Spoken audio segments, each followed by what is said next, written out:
betting, the final frontier. These are the voyages of the Bet with the Best podcast. Its mission is to explore better ways to bet on races, to seek out new, successful players, and to boldly go where no podcast has gone before. The Bet with the Best podcast is sponsored by AmWager, an ADW built by horse players for horse players. Speed, power, and ease of use are at the core of AmWager. The platform is packed with features including live video, race replays, conditional wagering, and true odds, a predictive estimate of the off odds that will give you an edge. AmWager gives players the information and tools they need to quickly make anything from a win bet to a complex structured group of pick 5 tickets using the ABC strategy. With a rating of over 4.5 stars on Google, AmWager is a favorite among horse players. Sign up now at amwager.com to take advantage of the simplest sign-up bonus in the business, a 100% first deposit match up to $150. If you want to bet with the best, then you need an edge. You need AmWager. Welcome to episode 49 of the Bet with the Best podcast. This will be a reprise of episode 32 that we released in 2024 during the Saratoga Summer Meet. This is part 2 of a discussion with David Aragona on handicapping and betting races at Saratoga. Okay, anything else on connections at Saratoga or horse? We didn't really talk about horses for courses. Do you give, significant extra credit if the horse has run well before at Saratoga or has run poorly at Saratoga? Or is it, that maybe, again, you just put it all into context and see if was there some other reason why the horse ran well or ran poorly? I'm just curious if that's something you look for. I mean, I know there's, track like Kentucky Downs, a lot of times people will put a lot of emphasis on horses that have run well there at the past. Is it, you have something like that at Saratoga or not? I don't care too much about trying to find horses for courses. I think at Saratoga, that's one of the factors that sort of gets built into each horse's price because I know it's a popular factor to consider at Saratoga. It's probably something that influences the morning line more than it does my personal handicapping. I think, the Saratoga track, while it has its quirks to it, it's not so different from other surfaces that most of these horses have been running on that I want to find a horse that has only had success at Saratoga before. I think sometimes people overestimate that as a factor. There was a horse running over the weekend. I think, again, it was on Sunday, a Dwayne Lucas horse named Backyard Money, who had pretty poor form coming into the race and looked like a horse that probably should have been 12-1. And I think it went off at like 5 or 6-1. And the only reason I could point to was the fact that the horse had, I think, run 3 times at Saratoga with like 2 wins in a second from 2 years ago. And like, who cares? That was 2 years ago. Was it because the horse was in great form back then or because the horse just loves it up at the spa? I think it was more of the former. So I think you could actually find some value betting against those horses at times. And that's just, I think, something to keep in mind with any handicapping factor. If it's built into the price already, it's probably not an advantage that you need to exploit for yourself. You want to try to find those angles that aren't already built into the odds, that maybe it's an observation that you're making that you don't see everybody else making. So sometimes it's not or I would say often, it's not the best idea to follow the crowd. Very good advice. I mean, you have to find an edge, which means you have to find something that the rest of the crowd maybe will have a harder time finding than you. So absolutely. A lot, like you said, a lot of this stuff is already baked into the price. And true, it might, even, let's just pick a factor that actually does impact the likelihood of a horse winning. That doesn't mean it's a good bet. It just means it's more likely to win, but that could be factored right into the price. So it's going to be a lower price along with that higher likelihood of winning. So you're saying, those are good things to know, but they're not going to help you find value. I would not say that those things don't matter, because in a lot of cases they do. And I think that there are some times when a horse really does prefer it up in Saratoga, maybe even beyond the track surface. It could be the environment or just a different routine than they face downstate. But if it's showing up in the horse's form that they've had that success before, then it probably is going to be in the price, and it's not something that you need to upgrade in your wagering. Maybe you need to be aware of it in terms of assessing a horse's likelihood to win the race, but that doesn't necessarily make that horse a better bet. I couldn't agree more. So anything else on handicapping, because I want to move into the betting aspect and how you turn your opinion into a good bet. But anything else that we haven't covered about handicapping or analyzing races before we move on to that? Yeah, I mean, the one other topic I would mention that's specific to Saratoga is just watch trips. Watch as many trips as you can when you're handicapping these races, when you're assessing the results from a day. Saratoga is one of the places where watching trips is one of the most rewarding exercises. It's a lot of work, and I think it's another one of those things, kind of like watching workouts, where you really do have to hone those skills over time and sort of, develop that intuition about what really is a consequential trip and what isn't. What's a trip that's going to move the tote board, and what's a trip that only you're seeing that maybe everybody else isn't seeing. But if you can find those types of trips where maybe a horse had an excuse that you found, let's just say you noticed that the rail wasn't playing so great one day, or maybe let's say the inner turf rail was at 18 feet and you didn't want to be on the rail that day, you wanted to be 3 paths off it, and you see a trip that was against that bias.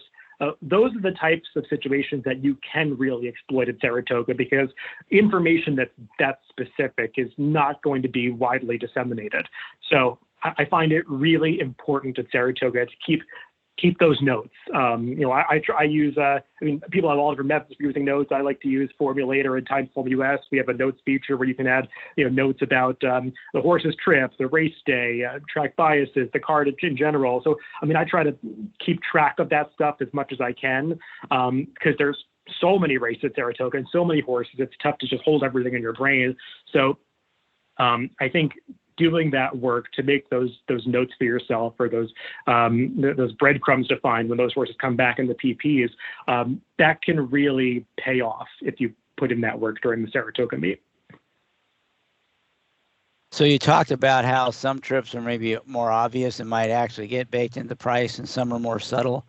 Any other examples of subtle trips at Saratoga that they might, someone watching the races might want to be looking for that could uncover a little value going forward? Yeah, I guess what I think to myself is, okay, so all these Saratoga races get broadcast on the Saratoga Live show on Fox Sports these days, and I think to myself as I watch a trip, is this trip so obvious that whoever is putting together the replays for that day is going to see it and want to show it on that show? If that's true, then that trip is going to get built into the price. If it's a trip that I think I'm seeing that maybe everybody else isn't going to be privy to, then that's a trip that I think I really need to upgrade in my handicapping. An example would be, let's say, a horse that I feel was reacting to kickback, because that's one of those things that maybe you need to rely a little more on your intuition. It's one of those things that's maybe a little tougher to see, the way a horse is carrying its head, what the rider is doing, and whether or not the horse is responding to it. Maybe you need to watch a head-on angle and not the pan shot to really appreciate what's going on with the horse. The more work you have to do to get to the observation, usually the more rewarding the observation is going to be. And that's not to say that you need to go out of your way to try to see things that aren't there, because there are plenty of races where you watch the pan shot, you watch the head on, and there's just nothing interesting going on. And it's just as simple as what appears on paper. But there are certain races where you need to do a little bit of work to figure out exactly what happened or why a horse ran the way that it did.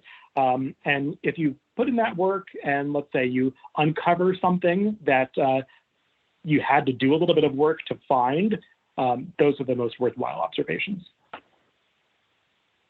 I really like that. If you had to dig, it's probably more valuable than if he just fell on your lap.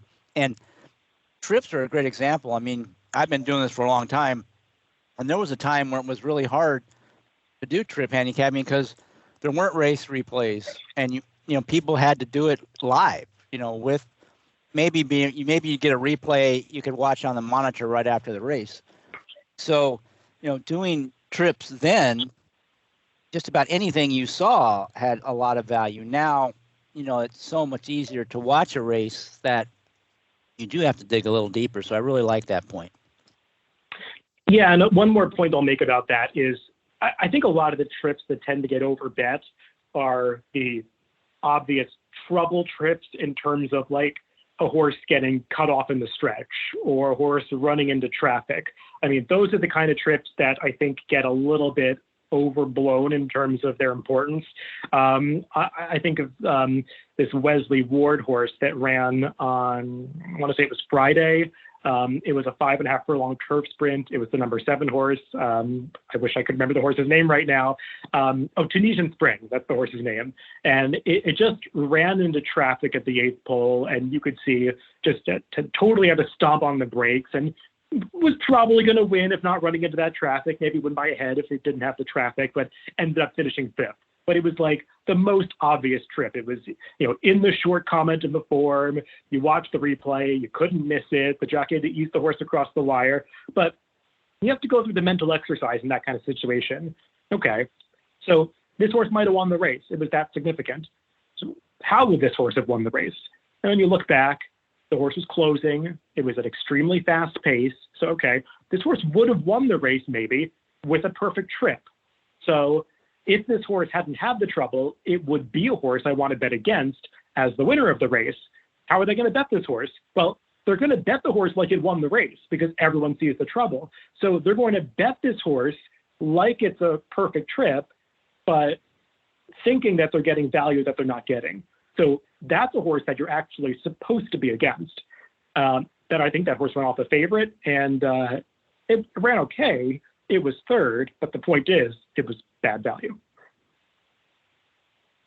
Yeah, and that's a great example of that kind of universal trouble trip where instead of, noting that trouble and getting value on it next time, it's the exact opposite. Like you said, everybody's going to respond to that by upgrading that horse and is actually going to get overbet.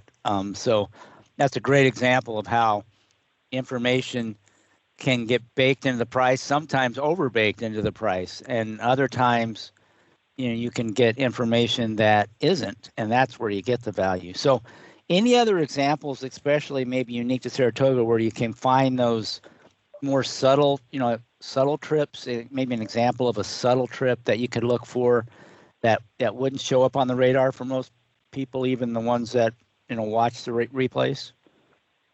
Yeah, I think one of the most difficult subtle trips to uncover are trips that are caused by pace situations. And what I mean by that is a horse that is with or against a certain pace dynamic in a race. And I say that because sometimes it's obvious, but sometimes it's really not.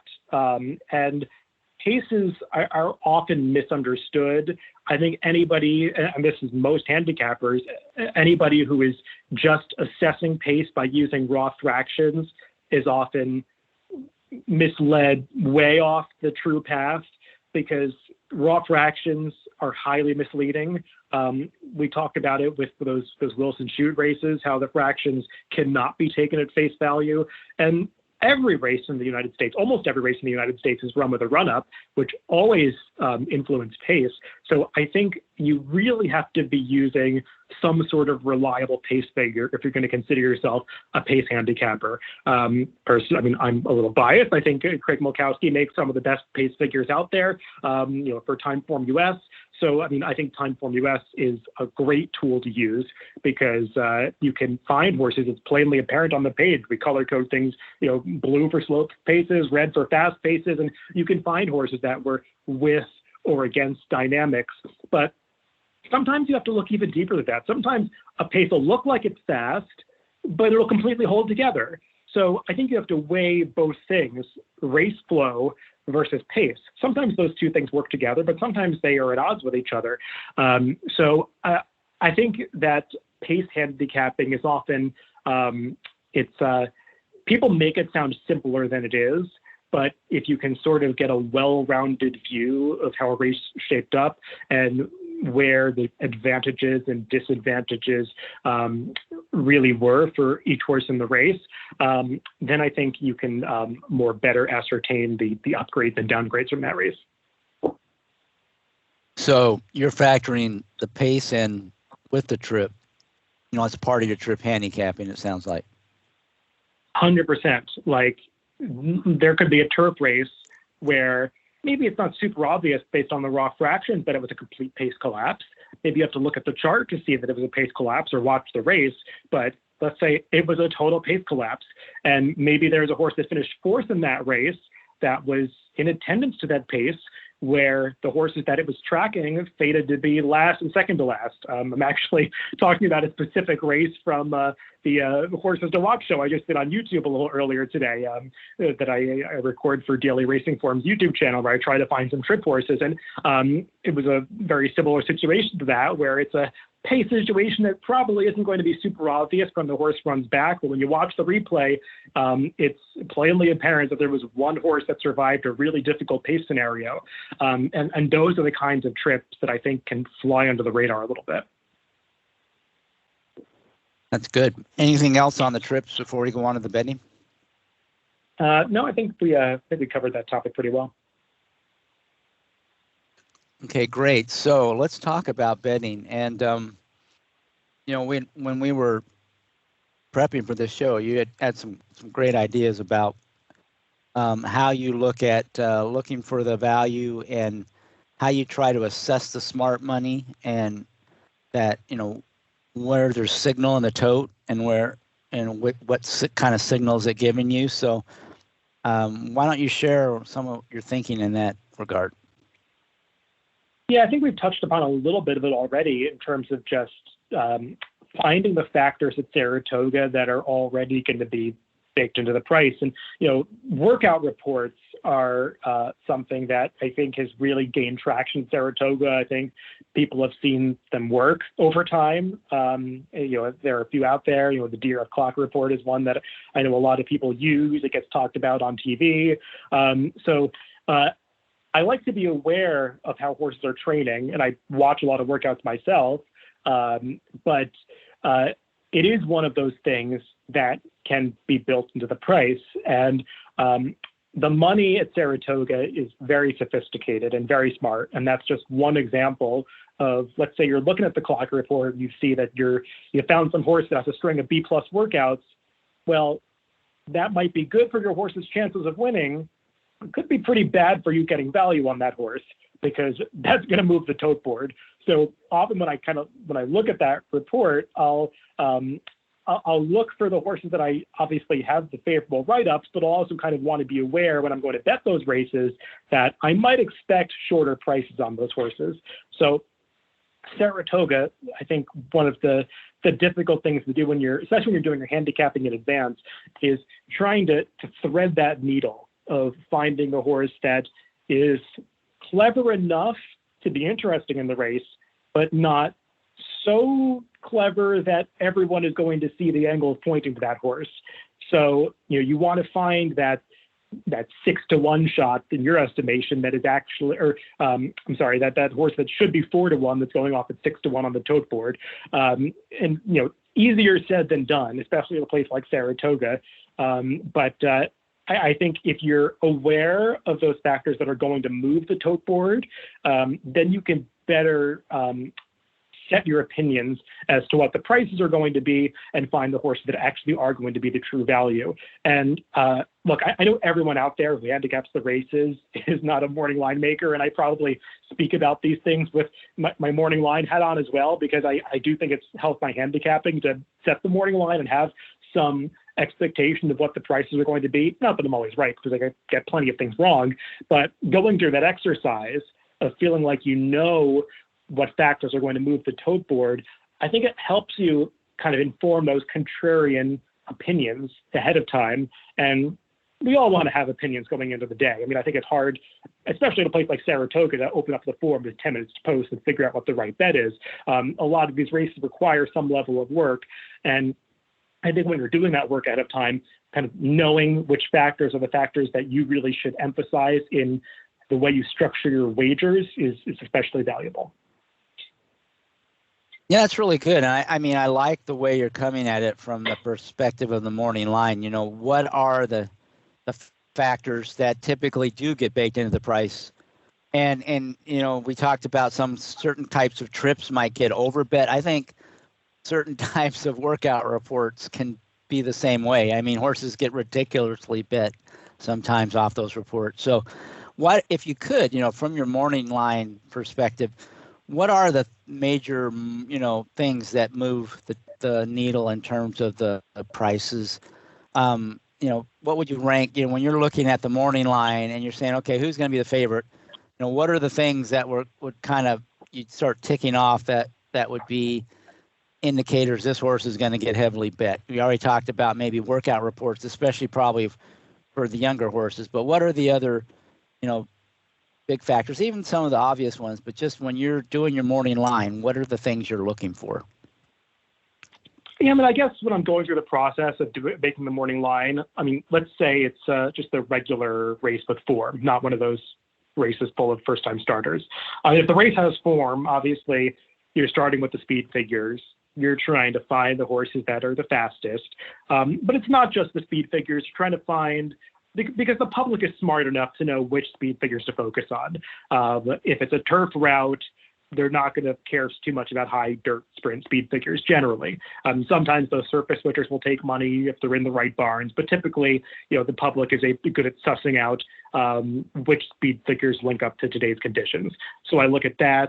I look at expected pace situations, but only if it's really obvious. Like if it's a race that has 7 horses with 6 speeds and 1 closer, the closer is probably going to get bet down a little lower than it otherwise would, because everyone's going to see that the pace situation is plainly apparent.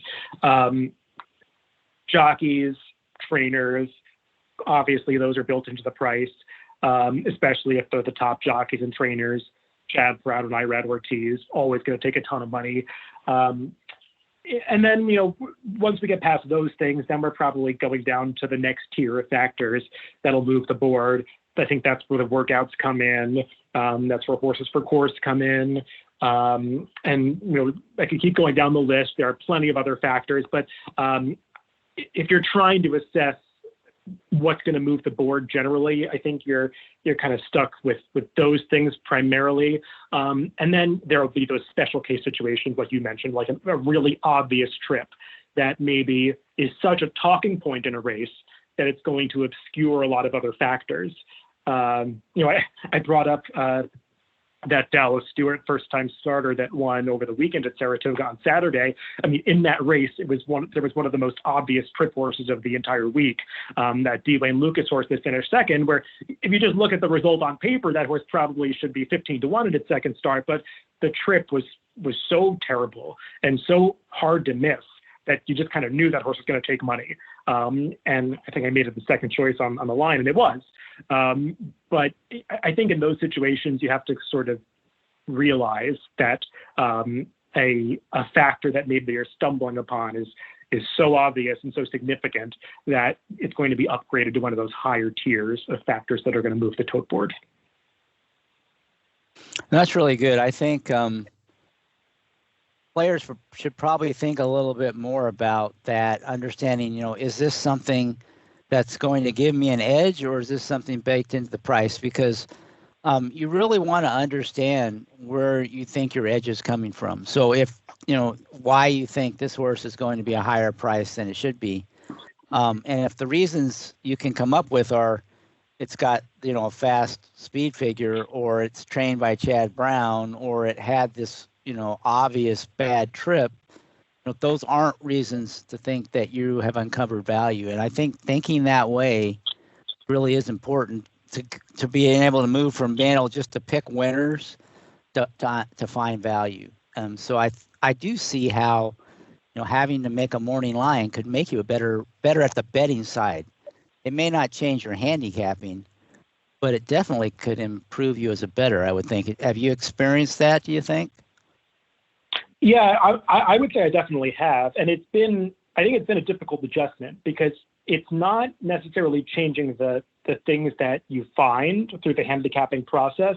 It's changing how you emphasize them when you're making picks and especially making wagers. Because maybe some of the factors that I liked to favor in the past, I've kind of had to realize through trial and error that I keep finding underlays doing what I've been doing, and I've got to do it a little differently to maybe find a horse that is a true overlay.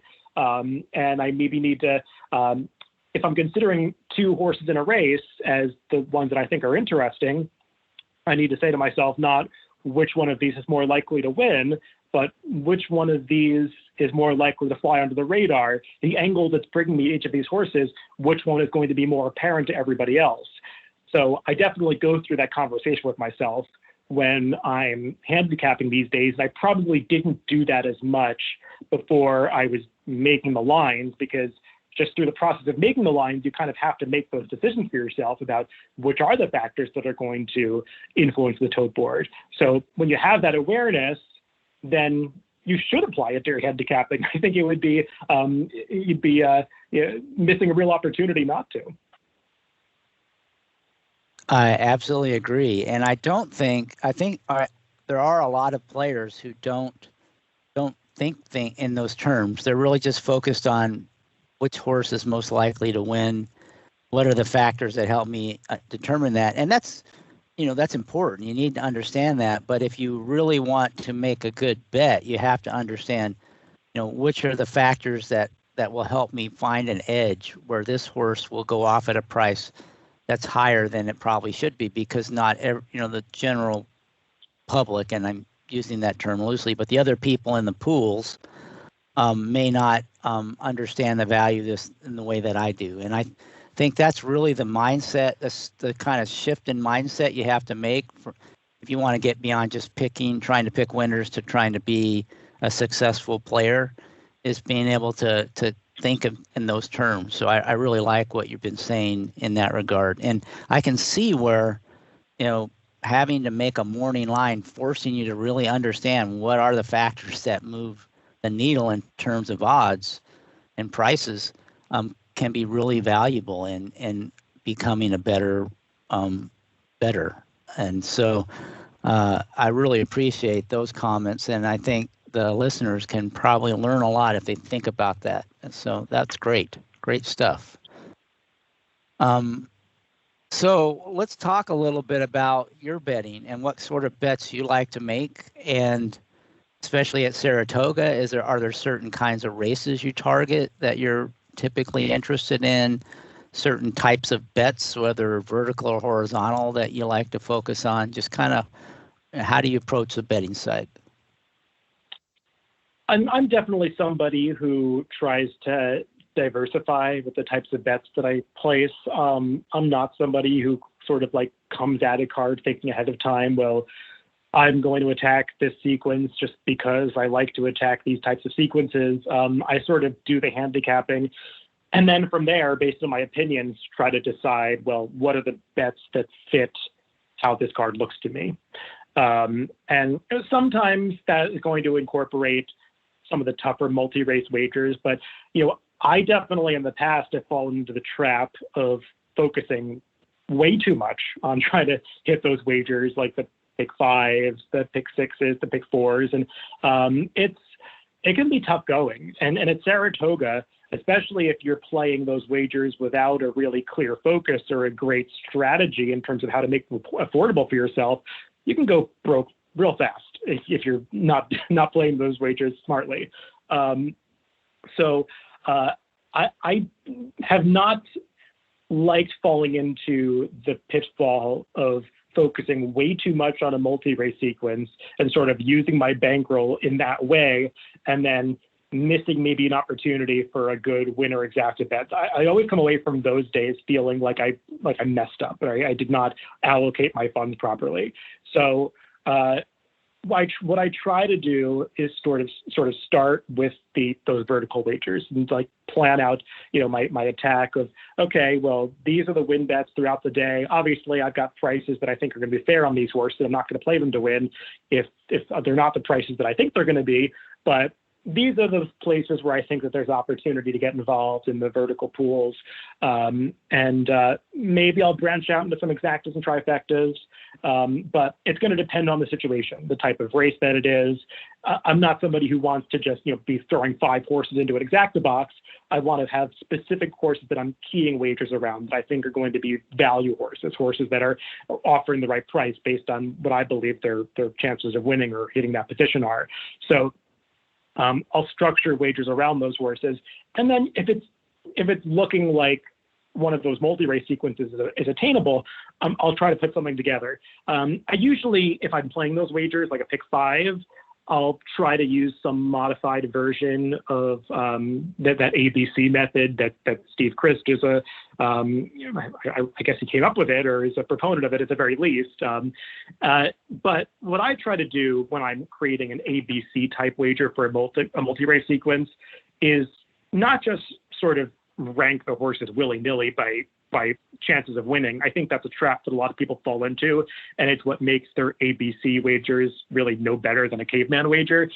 What I try to do when I'm making my A, Bs, and Cs for those types of wagers is sort the horses into tiers by the level of value that I think they're offering. So let's say if I'm handicapping a race and I've got one horse that I expect to offer value in the race, that's my A horse.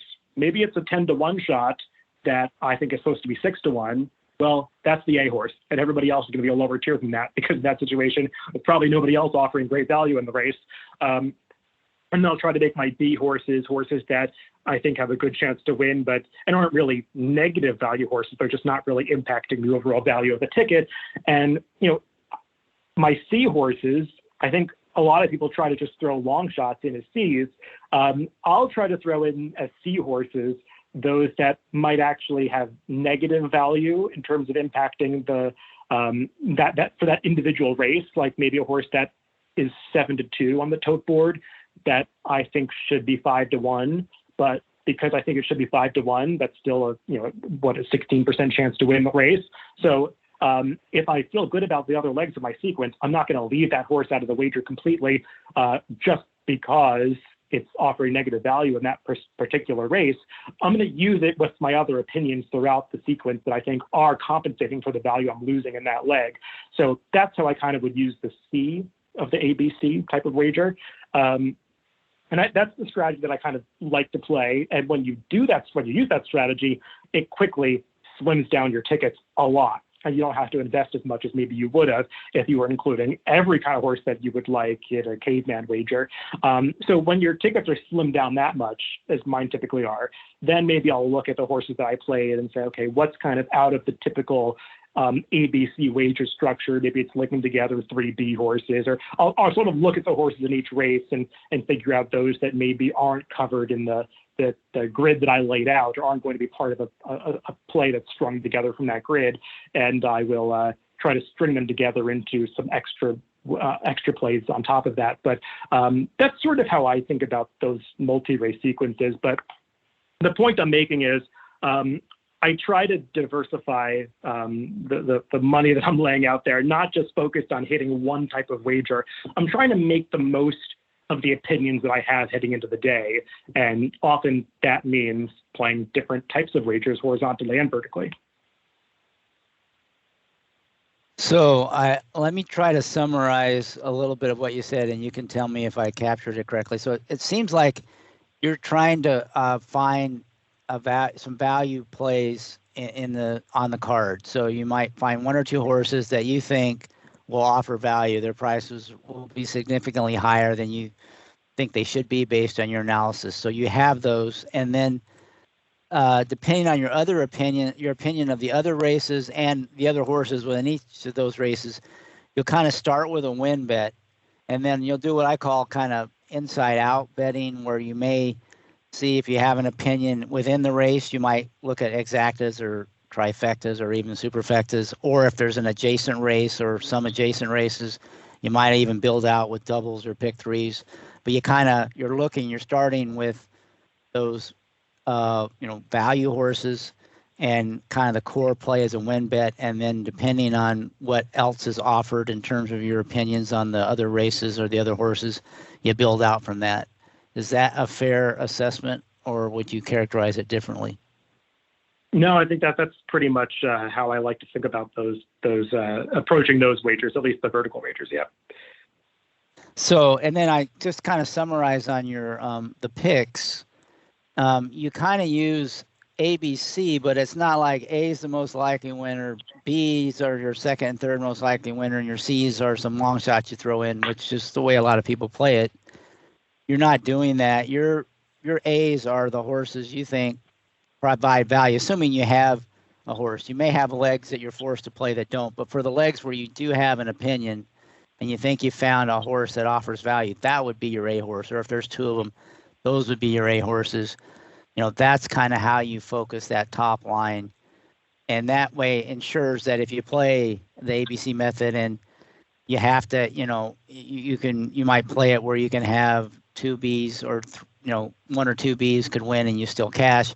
The A's that you're hitting are actually providing value. So you're not going to end up with some, really bad ticket if you hit it. Whereas if you play the normal ABC way, where it's all the favorites on top and the horses you think have value are the B's, and you hit, and three of your B's come in, you don't even hit it because you didn't play it for a 3B ticket.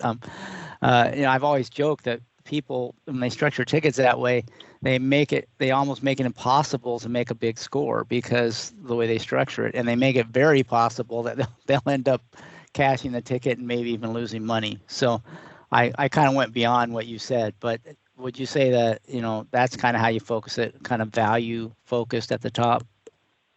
Yes, 100%. And I kind of went through my evolution coming to that was sort of through making a lot of mistakes because when you structure the ABC tickets in that fashion of trying to, have the more likely winners as your A's, and you end up with an A ticket that maybe has a lot of short prices on it, and maybe you're going to play it multiple times.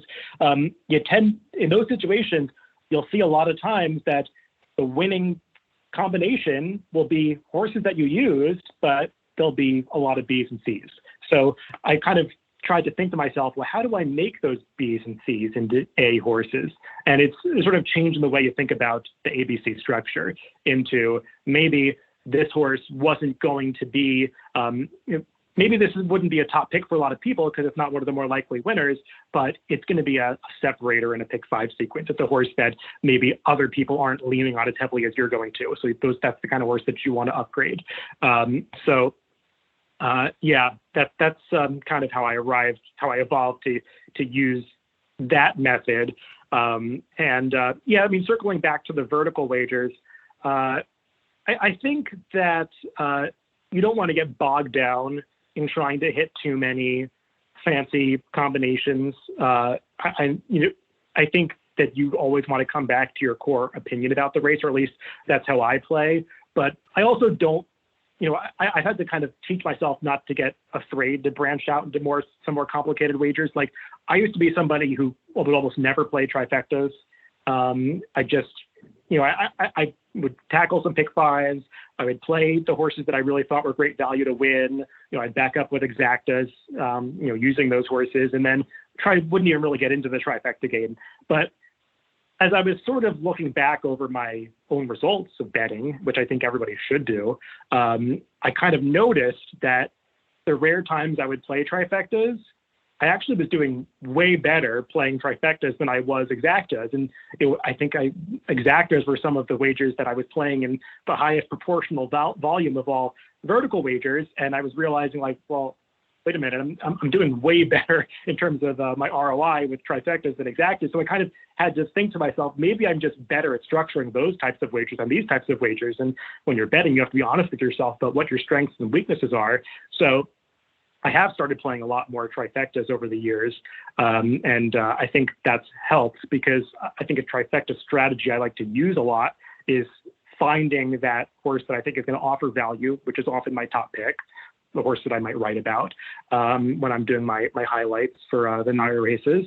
And then trying to find an additional horse in the race that is one of those, like, let's say, neutral value horses, but a very reliable neutral horse. And then key a trifecta wager around my value horse and that horse of neutral impact. And when they both get in there, maybe I don't care about the third slot. Maybe I'll use an all, or maybe I'll narrow that down in a large field to the other logical types in a race, or some horses I just think are mildly interesting. But that puts you in a position to just have to be right about two aspects of a race and hit a trifecta for a decent score. So thinking about those things that way, it's kind of led me more in the direction of using those types of wagers more than just a simple, okay, I like a 10-to-1 shot. I'm just going to use this 10-to-1 shot under a bunch of horses to, back up with a save or exacta. I think there are better ways to exploit the value of that horse. It's almost like upgrading from a place bet to an exacta, and then you can upgrade an exacta to a trifecta. Well, I like a couple of things you said there. One is keeping some records so you could kind of identify what your strengths and weaknesses are, get that feedback. I think that's really important. And then that's interesting how you talked about the way you structure your trifectas. What about races where you find a big underlay in terms of the favorite, a very vulnerable favorite that's taking quite a bit of money? Is there anything special that you do with that opinion, either vertically or horizontally? Yeah, those types of races I think are some of the most difficult to bet when there's almost too much opportunity on the tote board. Let's say that I'm making a value line, and I do like to make value lines when I can, for not just betting, but also when the picks that I make. It really helps. And let's say that there's a horse that's going off at 6-5 that I think only has a 25% chance to win, so it should only be 3-1. And when you have a situation like that, then you're going to see that there's value all over the board. Multiple horses that are potential win bets. In that situation, I try to find the best of those, but I don't want to box myself in to make too specific of a choice.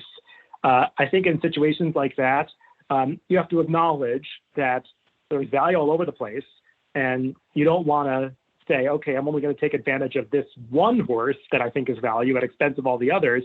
So that's when I might throw some of those ideas I have about how to play exactas and trifectas out the window and maybe box 3 or 4 horses, or I may take a couple of horses that I'm going to box in a key box in a trifecta bet with other horses in the field that are offering great value, and just completely throw out the favorite. I think you have to keep an open mind in those situations, not just about how you're structuring those wagers, but also your opinions on the race, and maybe have a more open mind about horses that you want to use on your ticket, because there's going to be value on horses that maybe you weren't originally considering, but when you see the tote board and there's one horse that is getting so ridiculously overbet, then you do want to expand your view to see what's going on with some other horses and whether or not they're the types that you do want to upgrade into a wager. Yeah, we've had guests on the show where they talk about that situation, and real similar to what you said. And don't get too cute. Don't try to force an opinion that this horse is a little better than the rest or is a little better price. Kind of start with a core bet of boxing the exact or trifecta with the horses you think are contenders.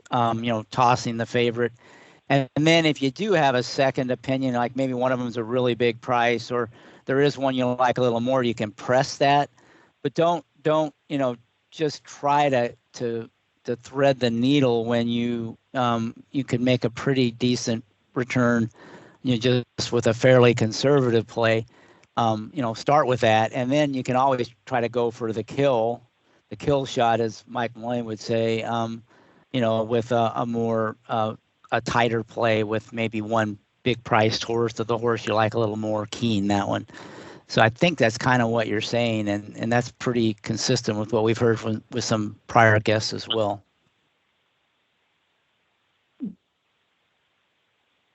Okay, anything else on the way you bet I want to talk a little bit about the computer teams and the way NYRA's kind of tried to do some things to help players in that regard. But before we get into that, anything else on vertical bets or horizontal bets or betting that we haven't touched on that you want to bring up? No, I think I did the best I could to sum up how I view my own betting on the races, which works pretty well for the opinions that I have. But I mean, I like to find a lot of value horses. I like to find a lot of long shots, and I know everybody else doesn't play that way. So maybe my method might not work for somebody who has a completely different strategy. There's not only one way to do well at the races, but if you're somebody who does like to sniff out those prices, then I think you do want to think about some of those multi-race tactics that I explored there. All right, so let's talk a little bit about what NYRA's done to try to help, I guess, dampen a bit the impact of the team. So maybe you can describe, what they've done, what they've done to sort of limit the teams in certain pools, and how that has impacted, your handicapping and betting. Yeah, I mean, I think most people are probably aware by now, but for those that aren't, the CAW wagering, the computer automated wagers from the teams, I mean, they're felt at every racetrack across the country, and different tracks have put in different types of solutions to curb that effect or make it less felt by the everyday retail bettors. I would say the tactics that some tracks have taken are more effective than others. And I would say what NYRA has done with the win pool at their tracks is one of the best things that has been done in the CAW space, because it's given a safe space to make win bets in a landscape where you really don't have that almost anywhere else. I mean, some tracks are way worse than others in terms of late odds shifts. I mean, there are screenshots that get posted on Twitter or X now. It seems like every week of before and after of odds with a 0 minutes to post and odds at the race in action. I mean, that's just that's just what we experience now as horse players. That when the CAW players are comprising as much of the pool as they are, and there's reports that they are 25, 30, sometimes as much as 40% of the pool, and they're betting at the very last second, you're going to see that kind of impact where the odds just really shift very late. And what NYRA has done is they have stopped those wagers from coming in to the win pool at 2 minutes to post. And, we can argue about whether or not those people who are involved in those teams can still bet at all. I mean, I'm sure that there are workarounds and ways too, but, people have done analysis of this. If you follow Marshall Graham, I know he posted something about how if you analyze the last batch of wagering at tracks all across the country and how odds change in those final seconds, the odds movement at NYRA tracks is so much less than any other racetrack. It's not even close. So it is very clear that what NYRA has done really works. I mean, and I can just say anecdotally, playing races at NYRA day in and day out, I play the win pool at NYRA so much more than I do any other track. Not just because I'm focused on NYRA, but you can play the win pool at NYRA with so much more confidence, knowing that those odds are not going to change from where they are with a minute to post. So maybe a 4-to-1 shot becomes a 3-to-1 shot, but beyond that, you don't see movement any much greater. There was one time over the winter where a horse went from 8-to-1 to 9-to-2 in the last two flashes before post time. But if I'm pointing to that as the worst example in 6 months of the year so far, I think that tells you how well it's working. So I know people, they kind of dismiss what NYRA's done as just window dressing or just for optics, and I'm sure to some extent it is that. I mean, that's not a good look for a racetrack when your odds are shifting all over the place after the gate opens. But it's still a really great thing to take advantage of as a bettor. If you're somebody who plays the win pool, you can do it with a lot more confidence. So I hear the criticisms, and I wish it was happening in more pools, but I think you have to be honest with yourself that there's real opportunity in the win pool at NYRA, and if you're playing Saratoga, you could take advantage of it. And for what it's worth, those same rules about restricting CAW play apply, and I think in a more blanket fashion to the late pick 5, the cross country pick 5, and I want to say the pick 6. I forget if it's carryover dependent, but don't quote me on that. I don't have that information right in front of me right now. But the point I'm making is that I wish other tracks would look at what NYRA has done and say, oh, this works, people like it, we're going to do it as well. But clearly that hasn't taken hold for whatever reason. I wish it would, because it would make the win pools way more playable at other tracks across the country. But we're not there yet, and there's clearly a lot of problems that still need to be sorted out around the CAW play and playing against them as regular players. So given that the win pool, they're not having the same influence as they had before the change was made, but they're still in the other pools like exactas and doubles. So if you're looking at a race, and I guess you can assume, at least I would assume, that the money's a little sharper in those other pools where the teams are in.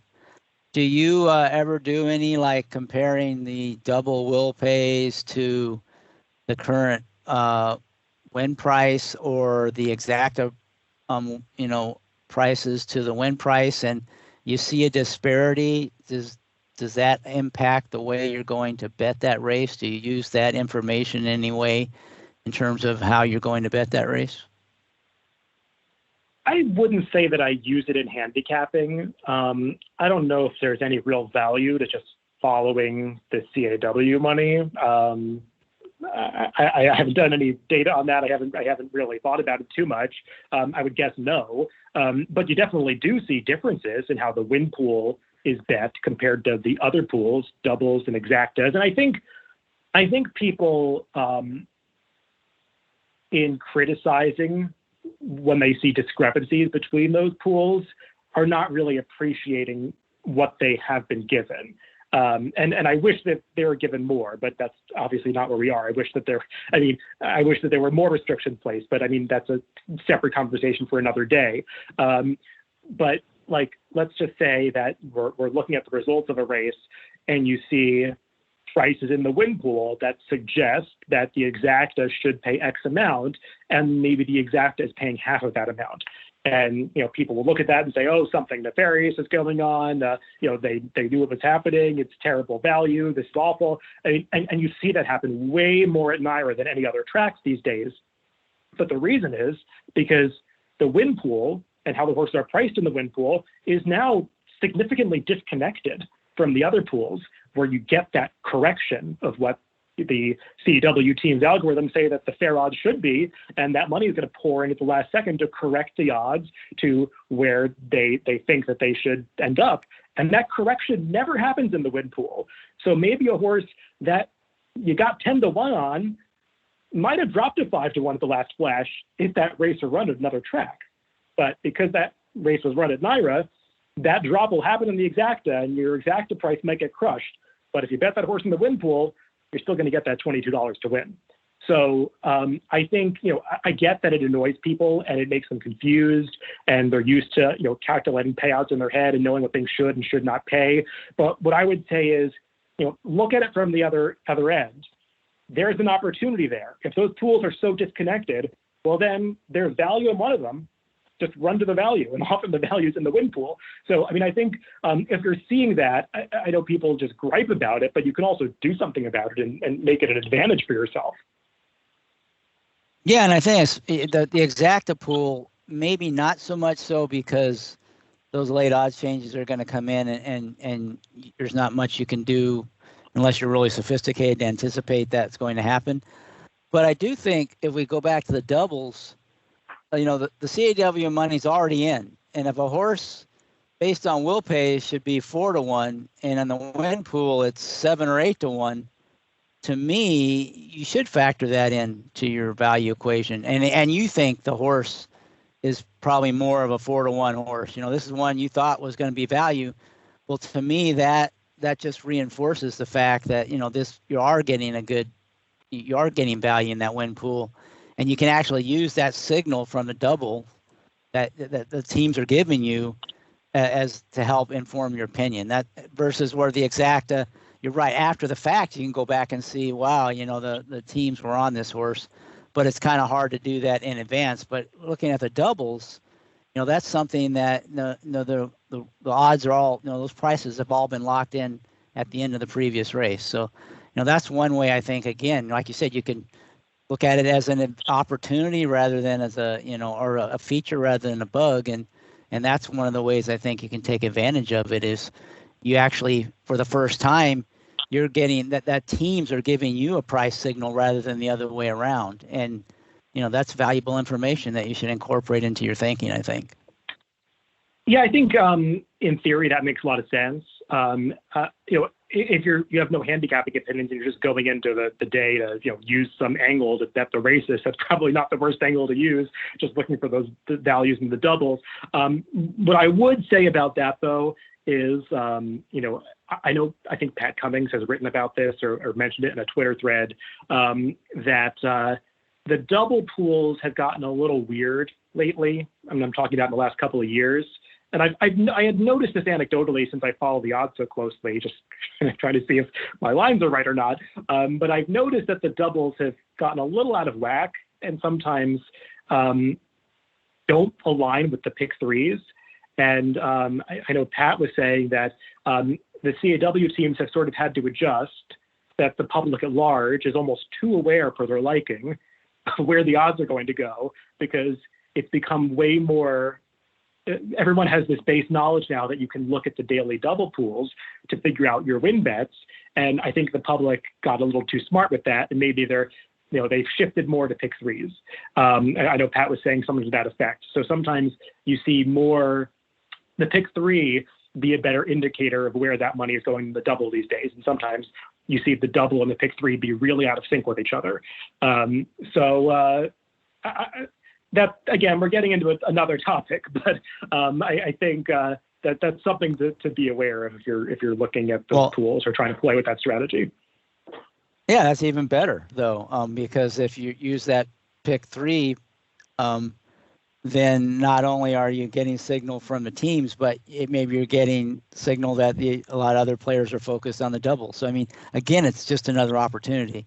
And you're right, it always evolves. That's one thing you have to learn about this game is it's always changing. It's not static. And it's a Darwinian world. And you've got to keep changing in order to survive. So to me, that's a good example. The teams are going to adjust, the players got to adjust, the teams got to adjust. So it's just makes it, to me, it's all opportunity, all challenge. It maybe makes it a little tougher, but like we talked about before, if the more you have to work to get the edge, the more valuable the edge is probably. 100%. Okay, anything else on betting that we haven't covered that you want to talk about, or about the teams, or anything that we haven't mentioned yet? No, I think we covered a lot of stuff, especially as it pertains to the way I think about betting Saratoga. I mean, you've had a lot of other guests on that I can talk about the teams and those topics with way more knowledge than I can. So I'll leave that for others to dive into deeper. But I think we've covered betting, at least as far as as I view it, pretty well. All right, so a couple of real quick final questions. If you were going to give one piece of advice for people playing Saratoga, what would it be? Ooh, just one piece of advice. You can give more than one, but what would be the main things? My piece of advice would be to pace yourself, because there's a lot of racing and it's really easy to get overwhelmed or find one race that you decide you want to attack prematurely when maybe there's another race right around the bend that better suits your opinions or your style. So do some work, look a few races ahead, and don't don't forego later opportunities by getting too over-enthused about the one that's right in front of you. So I think that's a lesson that a lot of people can take to heart when it comes to Saratoga, because it's a long meet, and you can get in the hole really fast if you try to attack the early part of it with a little too much zeal. I like that. What about, you talked about some how you've evolved as a player and things you've learned along the way. What would you say is like the biggest lesson learned as a horse player that you had through your maturation?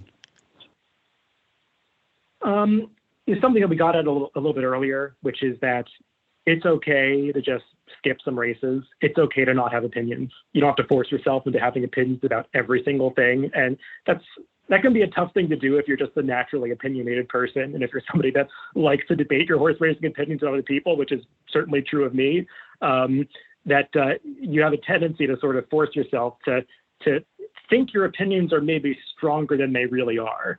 And I think that just comes with time, to be honest with yourself about the strength of your convictions. When is a time that you really feel good about something and you're being honest with yourself about it, and that's when you should attack. But you don't want to trick yourself into thinking that those situations are popping up with every race, because that's not reality. So I think you need to take a step back and sort of take the wide view of what's on the menu today, what's on the menu this week, what am I really looking to play, and what do I need to just fold my hands and sit and wait for. And I think sometimes waiting is the best thing horse players can do. Absolutely. Yeah, absolutely. The part about it must be tough, the opinion part, not having an opinion every race when you have to provide an analysis for every race at all the New York tracks, right? So does that kind of make it tougher not to have an opinion in every race? It certainly does. It's something that I personally had to go through a struggle with because, look, for a long time, I tried to avoid putting out picks in every race. I'm not somebody who is kind of wired to want to make 1, 2, 3, 4 picks, but that's the way a lot of people want to consume their picks. It's the way the racing form does things. So, we go with it. While I have to do that for every race, I think that you also have to be aware that when you're handicapping this race and setting your picks, that there are certain races that really do interest you and certain races where you're just putting out your soft opinions there for the public to consume. And that's one of the reasons why I like to, do in-depth analysis of certain races and just say nothing about others. And I'll put the picks out there. And if some people have success with the race I don't write about, that's great. Maybe I'm not betting those races. Maybe the board is telling me, something that I didn't foresee and I should bet those races. But for the most part, I try to narrow it down ahead of time to those really strong opinions and be aware, even when I'm making picks in certain races, that's probably not a race I really want to bet. Yeah, I can see that would be, and I totally agree that the ability to pass races is really key to being successful. You're just nobody unless you're a computer, probably. Could be exceptions in that regard. That can just handicap a whole bunch of races and find value in every single race. I mean, you're fooling yourself if you think that's the case. So that's really good advice. Anything else? Last chance before we wrap it up. Anything else you want to say that we haven't covered on any topic at all? This is your open floor here. No, I think we covered a lot of ground. I don't know if I have too much more to add at this point, but I really enjoyed this conversation. Yeah, it was great. I really appreciate your willingness to sit down and have this chat. I think the listeners are going to really appreciate it. And I want to appreciate all the listeners out there for supporting the show. And may you all boldly go where no horse player has gone before.